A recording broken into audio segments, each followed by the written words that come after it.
Hi everybody. Today I have Chris Hatton over here with us, and he's a phenomenal guitarist. And from what I know, he started as a bassist, but we'll find it out later on. Okay, Chris. How's it going, man? Awesome. It's great to have you here. Thank you. It's good to be here. Yeah. Yeah. Something I was always curious about. Yeah. How did you start, like from young age? What was your first thing? I got a guitar when I was about 10 years old, and I took lessons for a few months, and then just kind of quit because, I was working out of Mel Bay Book 1. Yeah. Mary Had a Little Lamb, this note on this fret, this note, Mm-hmm. So at the time I was a young kid. I was into like heavy metal and stuff like that, and so that wasn't cool. And so I put it down, and then around age 13, I started listening to this band Primus. I don't know if you've heard of Primus at all, but very bass heavy band.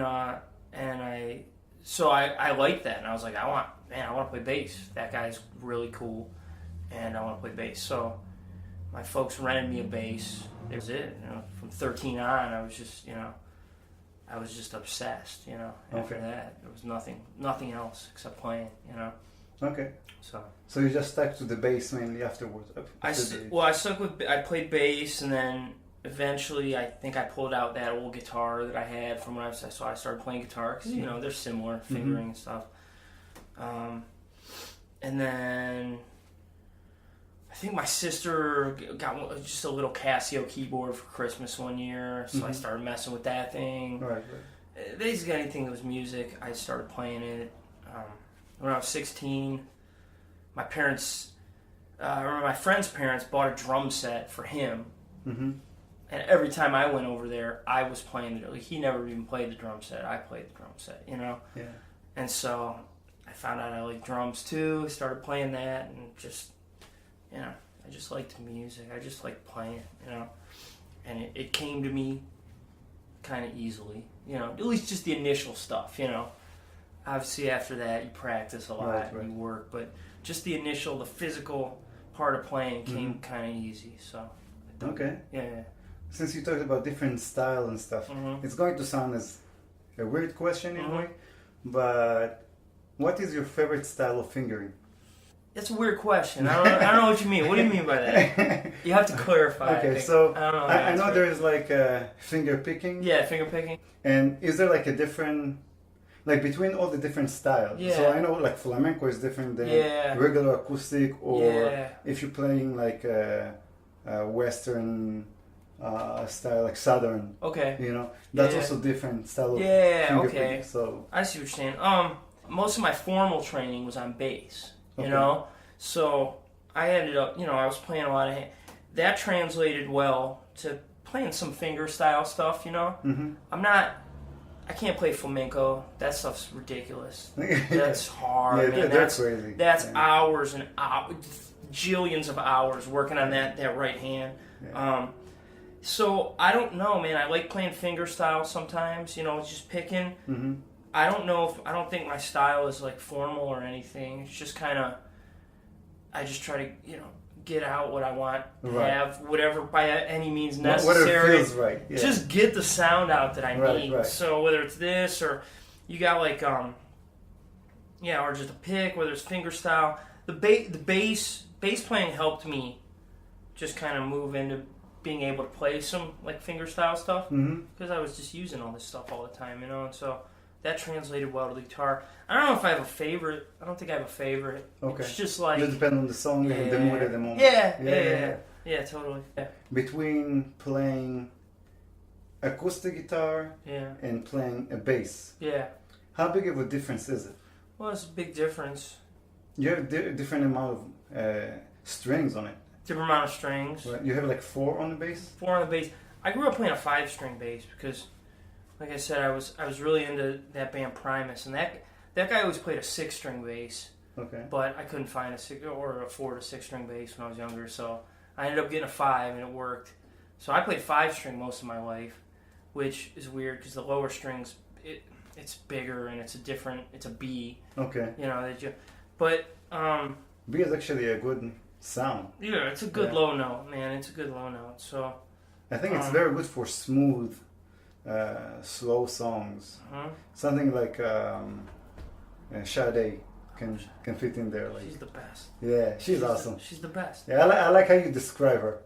Yeah. How do you say it? She's... Oh man, she's just like, she doesn't walk into a room. She just floats everywhere she goes, and she's covered in purple aura. And she just floats into. It's amazing when she sings. It's not. Yeah, she's not singing. She's just floating. Like no one waves. sounds like that. She's her own. She's her own thing. If there is a kid that wants to start learning either bass or guitar, which one do you think is best to start with? Man, you know, it might be bass. Bass is bigger, right? But you can get some scaled down basses. To me, it's always been easier to hold down a bass string because you can use less of your fingertip and more just like your whole fat part of your finger and hold it. Where the guitar, to get a nice note, you got to use as much fingertip as possible. Really? Yeah. That's why it never worked for me. Yeah. I try in the bass and like I'm trying to hold it like really hard. Yeah. And it's still like it doesn't give the clean sound. And then you get the calluses, that help with the clean sound after the more you play and your fingertips get like hardened and then it's easier. But I don't know, bass for a kid, piano and drums are the easiest to start with. And that's because anybody can grab a stick and go hit. Right. Anybody can take their finger and pluck a key, right? When a little kid picks up a guitar, you tell them, dude, put your hand underneath and do that. That's a weird movement, man. That's a strange... I know, first time I tried That's a very unnatural motion. So annoying. So when you get like a 6-year-old and you're like, put your hand under and do this, they're like, oh my God. And then now that you have it there, all right, now take this hand and hit a thing and move it. So... Isn't there a technique that you can hold your wrist basically straight and then... Kind of. Like, without going all the way like this? Well, yeah. The idea is you're supposed to do it like that. And then when you see like rock dudes with the strap is all the way down here and they're like playing like that. Right. Man, I don't know. I play up here. You see me, I'm up here because I don't want to bend my wrist like that. That's crazy. So the higher it up, the less of the bend right there. Oh, good to know. It's a good trick. There's certain stuff that like you have to you can't play certain stuff if you have bad form. There's certain if you want to play certain licks or certain runs and stuff, you have to be in the correct form or it's just not going to work. You're just going to be working too hard or I don't know. Yeah. So now at Brothers Lounge, when you perform every Thursday. Yes. I love what you do there. I haven't seen it in other places, but I'm assuming you're doing the same basically in other places as well. But what you do there, it's amazing. Brothers is the best, though. That's the best one. Because you see me, it gets weird in there, in a good way. Yeah, you feel more yourself over there. Yeah. But I love it that you play the keyboards over there. Yeah. And you do like different loops. Yeah. Like you record different loops for the guitar. Yeah. And you add clapping and drumming and keyboard. And you create a whole track. Yeah. For each song, and that's amazing. Must be like perfect timing for each thing that you do. Once the initial loop is laid down, once the first loop's down, if that one's in the pocket, then everything after that is pretty simple. It's just getting that first one down. Okay. If you get the first one in, then the rest of them just fall into place. You're a percussionist, you're a drummer. If the pocket's good, it's real easy for you to sit in. Right. You don't really have to think about it. So that's the same thing. If I can get that first loop right, then everything else is simple. And you might have seen. Sometimes I'll start the loop over, man. Sometimes I'll stop and I'll acknowledge that it's not even that good, and I'll start it over because I'd rather start it over than deal with 5 minutes of hearing that bad loop in my head. Every time it comes, I'm like, So I'd rather start over. So I'll just tell the audience that you guys deserve a better loop than that. So let's do a better one.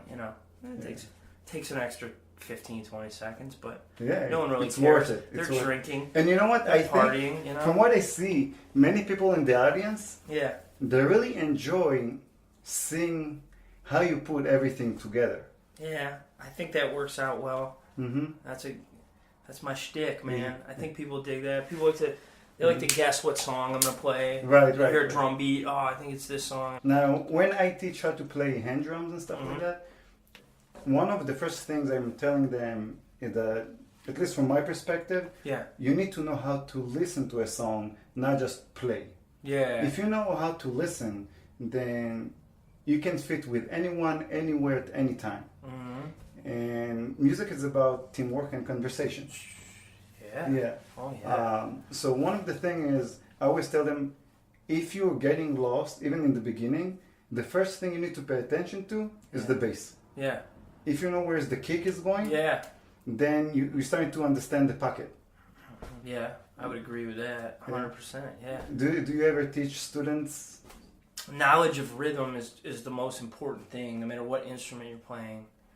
That just, you need to know what quarters are, you need to know what eighth notes are, you need to have a pocket. You can't just, especially guitar players, because I've taught a lot of guitar players and met a lot of guitar players that so you play guitar and everybody thinks everything's in your left hand. You're playing fast. I'm doing all these solos and I'm right?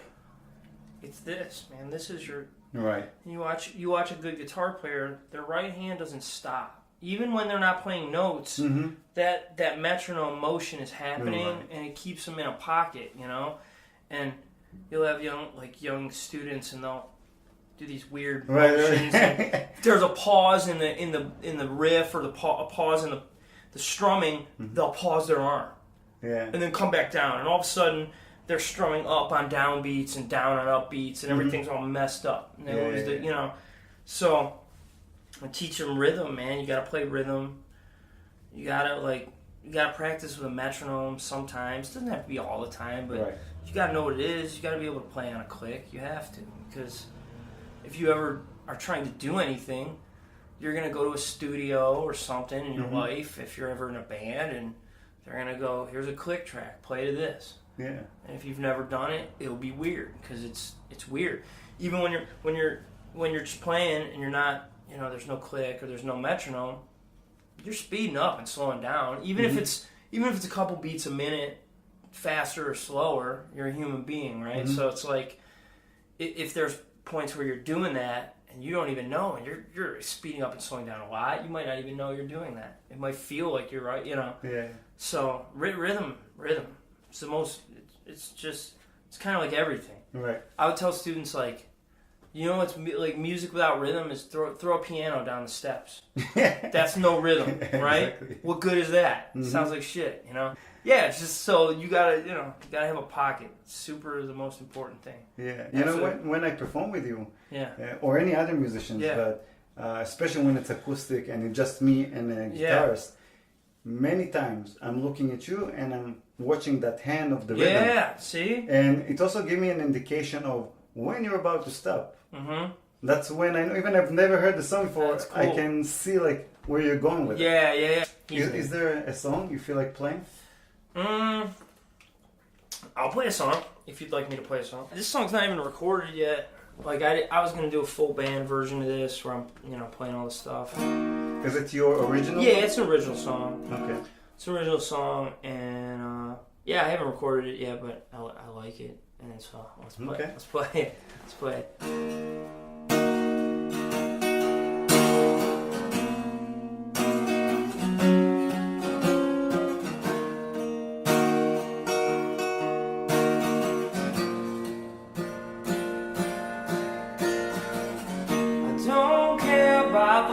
We had yesterday. I keep looking to tomorrow anyway. I don't have any time for yesterday. I keep moving ahead. Well, I make money and I bring it on home. We spend money on the things that we own. I don't care if I wake up in the morning and it's gone. I'm moving ahead.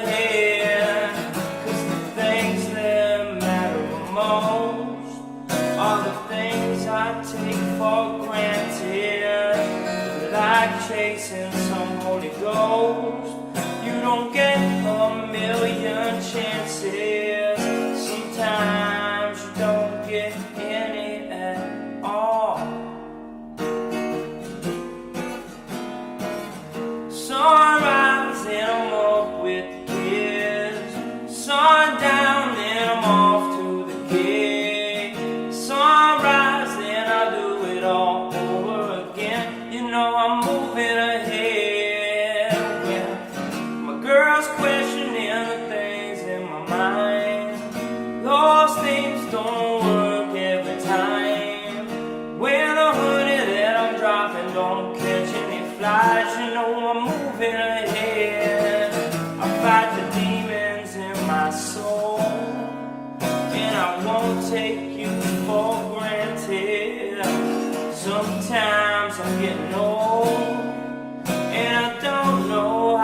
this happen? Sometimes I don't know anything at all.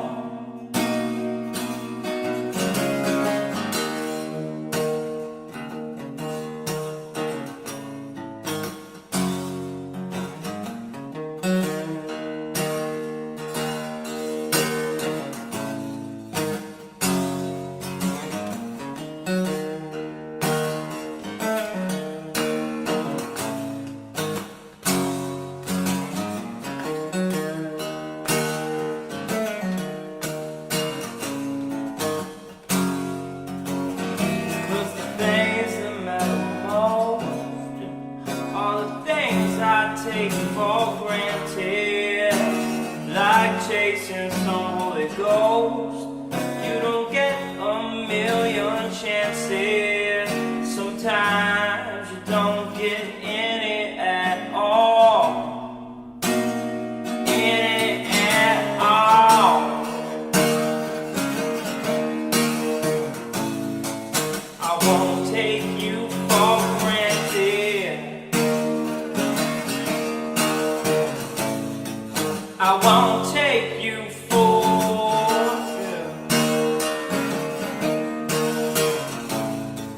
I won't take you for granted. I won't take you for. Alright. Wow. Yeah. This is good. No, you want thanks, man. Yeah. Thank you. So you haven't recorded this one yet, right? Not yet. Okay, and that's probably going to be on your next album? Probably. I might do an album. I've been thinking about just putting out singles because it's like I want to make some videos that go along with it. Mm-hmm. Put it out as a single with a video attached to it. People have like a short attention span, right? Right. So you put like all this time into an album, put the album out, and for like a week or two, everyone's fired up, and then. Yeah, exactly. Then interest kind of wanes unless you make some masterpiece. Right. And other than that, though, yeah. So it's like if you have singles or a little EP or something, you can keep putting stuff out, keep putting it out. So you are performing every week, weekly, at Brothers Lounge on Thursdays. Yes. From 7 o'clock or so. 8 to 11. 8 to 11. 11. Yeah. You know, it sometimes, depends. Yeah, it depends on the vibe. Right. People are rowdy, it goes later. So. Do you perform anywhere else, like on a constant basis? Yeah. Every Friday I'm at a different Burntwood Tavern location. Yeah, Burnt like B-U-R-N-T? Yeah, okay. Yeah, Burntwood Tavern. There's 9 of them throughout, like in and around the Cleveland area. Okay. And so I got a circuit going where every Friday I'm at a different one of those.